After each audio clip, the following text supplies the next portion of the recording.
Jangan lupa like dan subscribe.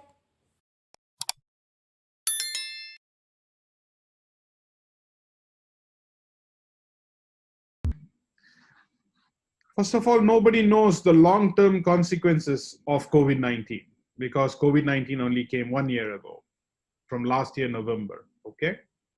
But we are seeing some things. One, COVID-19, people who had a very bad COVID-19, who have been to ICU, who have been intubated and recovered, have lot of scarring in the lung. So this scarring must be followed up with scans till either the scarring goes away or they are completely healed. Okay. Is somebody interpreting or is that fine? Yeah, That's no, fine. no, I will interpret. Okay. So dari gini, Bapak Ibu sekalian, ada pertanyaan cukup luar biasa bahwa apakah orang dengan yang pernah terjangkit COVID-19, ya, apakah akan bisa sembuh secara sempurna paru-parunya? Apa ada konsekuensi jangka panjang?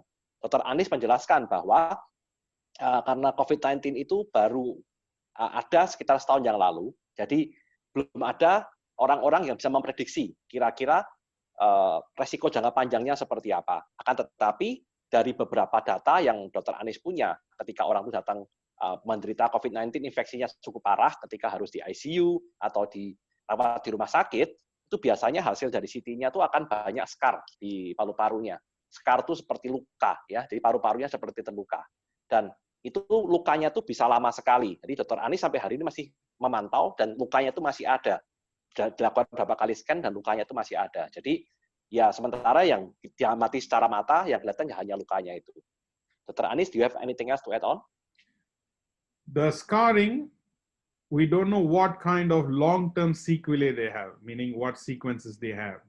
So it is better to keep in touch with your pulmonologist or a thoracic surgeon and make sure that you get a scan at least once a year.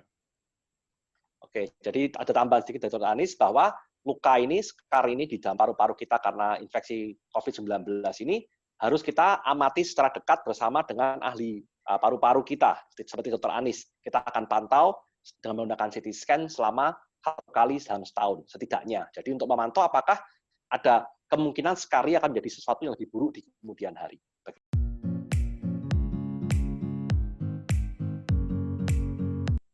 Yes, definitely we can. In fact, robotics is a better platform for COPD disease because you cause less trauma to the lung, less bleeding, and they heal faster. Oke, jadi ada pertanyaan Bapak Ibu luar biasa sekali ini, apakah COPD bisa disembuhkan dengan metode robotik dengan bantuan operasi dan bantuan robot? Jawaban Dr. Anies, ya, karena memang tujuannya adanya robot ini adalah membantu terutama untuk pasien-pasien COPD ini untuk bisa mempunyai kesempatan untuk disembuhkan, ya, karena luka traumanya lebih sedikit, jadi kesan lukanya lebih dikit, kehilangan darahnya lebih dikit, dan yang pasti resikonya lebih rendah. Jadi disarankan memang harus pakai robotik kalau memungkinkan.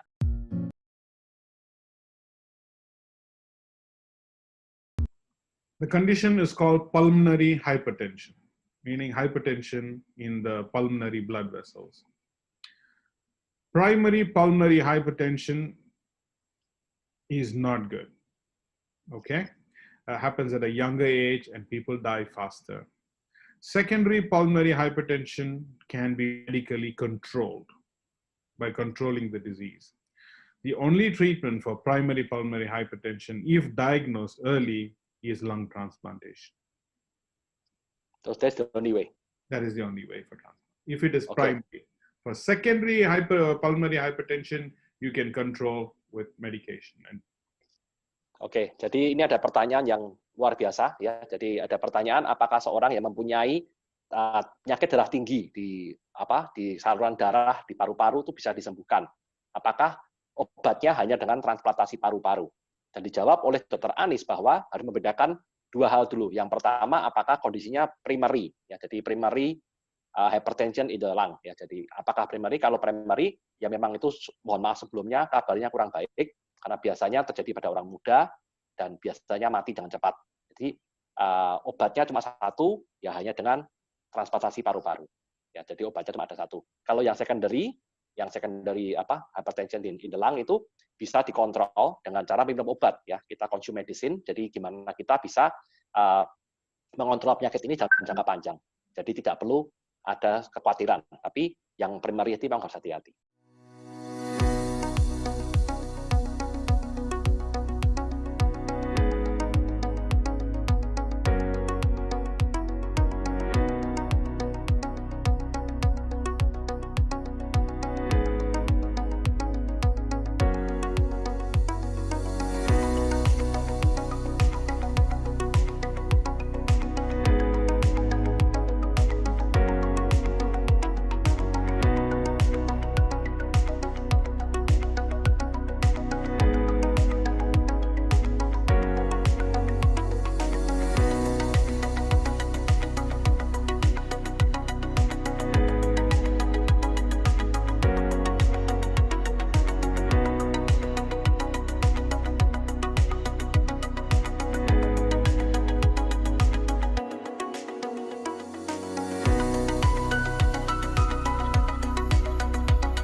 There is a huge difference compared to open surgery versus robotic surgery.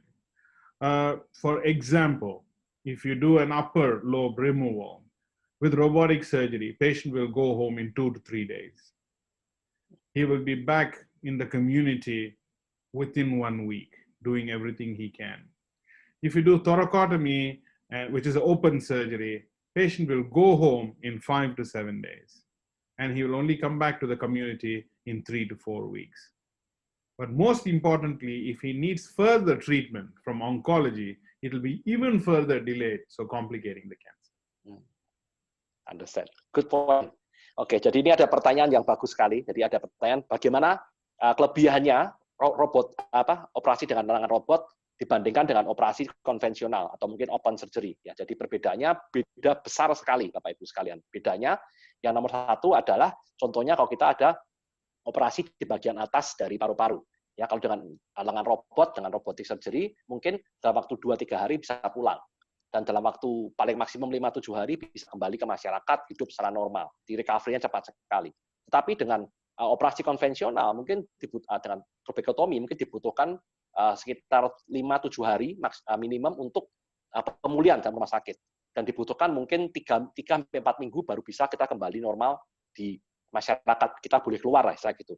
Nah, ini sangat penting sekali ketika kita harus mempunyai perawatan lanjutan. Misalnya sehabis kita dioperasi, kita harus kemo, atau kita harus ketemu ahli kanker, ya, bahwa kalau kita tuh pemulihannya lama, berarti kan kita nunggunya lama. Jadi kemungkinan penyakit ini untuk berkembang lagi itu lebih besar. Jadi memang harus dibutuhkan sebuah operasi yang dengan speed yang lebih bagus. Seperti itu.